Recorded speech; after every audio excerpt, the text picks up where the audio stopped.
La différence entre le cégep et l'université au Canada. Alors, bienvenue les amis, bienvenue dans cette nouvelle vidéo. Aujourd'hui, on va parler de l'immigration au Canada ou encore des études au Canada. Alors, dans cette vidéo, je vais vous clarifier en fait, c'est quoi la différence entre un cégep et une université au Canada. Alors, sur ce, sans plus tarder, on va se lancer sur la thématique de cette vidéo. Alors, et à propos de cela, j'ai collecté les différentes informations sur mon notebook et je vais vous lister toutes ces différentes informations. Si déjà c'est la première fois que tu es tombé sur l'une de mes différentes vidéos, en fait, moi c'est Franck pour la de la chaîne étudiant en Chypre du Nord, peut-être de la page étudiant en Chypre du Nord. Sur mes différents réseaux, on parle principalement des études à l'étranger, des études en Chypre du Nord et tout ce qui te permet d'augmenter tes différentes connaissances sur le monde extérieur. Donc, merci de t'abonner et activer la notification pour être toujours notifié lorsque je publie un nouvel contenu. Alors, sur ce, abonne-toi, like et partage cette vidéo. Alors, sans plus tarder, on va se lancer sur cette thématique.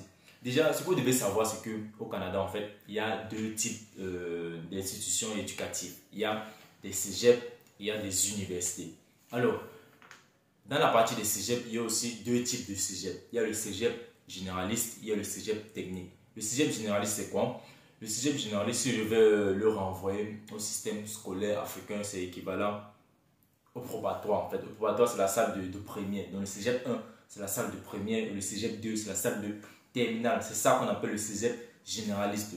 Alors, au Canada, pour pouvoir, par exemple, quitter le niveau secondaire ou le cycle secondaire pour aller au cycle supérieur ou aller en première année universitaire, il faut avoir obtenu un cégep généraliste. Donc, il faut que tu aies passé 2 années.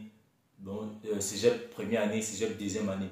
Donc, déjà, c'est ça. Ça, c'est le cégep généraliste. Alors, le deuxième cégep maintenant, c'est le cégep technique. Le cégep technique, alors celui-là, c'est un cégep de 3 ans. Il y a le C1, C2, le C3. Donc, cégep C1, cégep C2, cégep C3. Alors, le cégep technique, en fait, il est fait pour les différents étudiants internationaux. Pourquoi? Je vais vous expliquer cela. Alors, comme je vous l'ai dit, au Canada, il y a deux types de cégep. Il y a le cégep généraliste, il y a le cégep technique.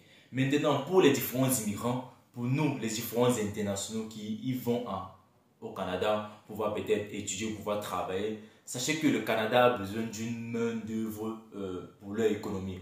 Donc, c'est la raison pour laquelle il permet aux différents étrangers, ces différentes personnes d'autres nations de venir étudier ou de venir travailler dans leur pays. Alors maintenant, ils se sont rendus compte en fait, en employant directement des personnes qui vont venir travailler, c'est un peu plus compliqué. Certaines personnes ont des difficultés à s'adapter au système, etc., avec les différentes techniques de travail et tout. Donc ils préfèrent maintenant eux-mêmes former ces différents employés-là avant de les envoyer sur le terrain travailler directement. Raison pour laquelle il y a ce qu'on appelle le cégep technique. C'est principalement de ça qu'on va parler dans cette vidéo aujourd'hui.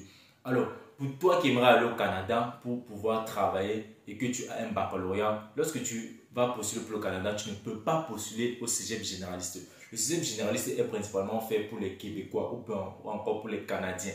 Donc, ce que tu dois déjà comprendre. Donc, si tu comptes postuler au Canada pour pouvoir aller travailler là-bas, tu dois postuler. Si tu veux bien choisir en fait le cégep, tu dois postuler au cégep technique. Alors, le cégep technique, c'est une formation de 3 ans où à la fin, tu obtiens un DEC. Le DEC, c'est le diplôme, laissez-moi chercher, le diplôme d'études collégiales. C'est en fait ça, la définition du DEC. Diplôme d'études collégiales. Alors, lorsque tu obtiens ce DEC, tu es directement sur le marché de l'emploi. Donc, tu peux directement aller travailler, tu peux directement chercher du travail.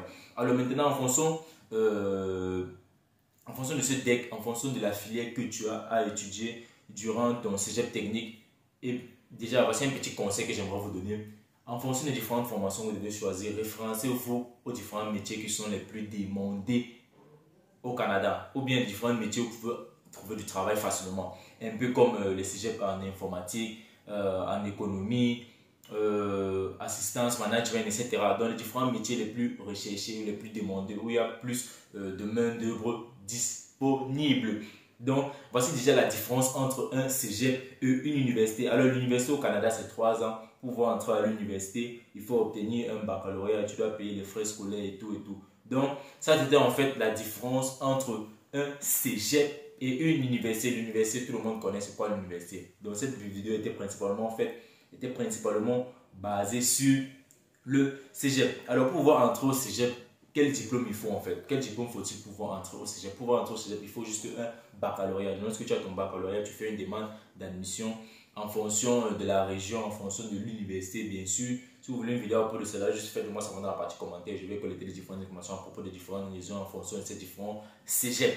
Alors, comme je disais, pour pouvoir postuler au Canada, tu dois chercher, tu dois avoir en fait un baccalauréat et chercher maintenant une université en fonction de la région et en fonction de l'université pour pouvoir postuler au cégep technique. Je précise bien, les étrangers n'ont pas le droit de postuler à un cégep général. Alors, ils ont dit aussi en fait, à partir de l'automne 2023, les cours pour les différents étudiants qui vont venir se former au cégep technique seront gratuits. Mais maintenant, cela dépendamment des formations, dépendamment de ce que vous voulez étudier. Ce n'est pas toutes ces formations qui seront gratuites. Donc, si vous voulez une vidéo à propos de cela, juste faites-le moi savoir dans la partie commentaire. Je me ferai un plaisir de chercher les différentes informations à propos de cela.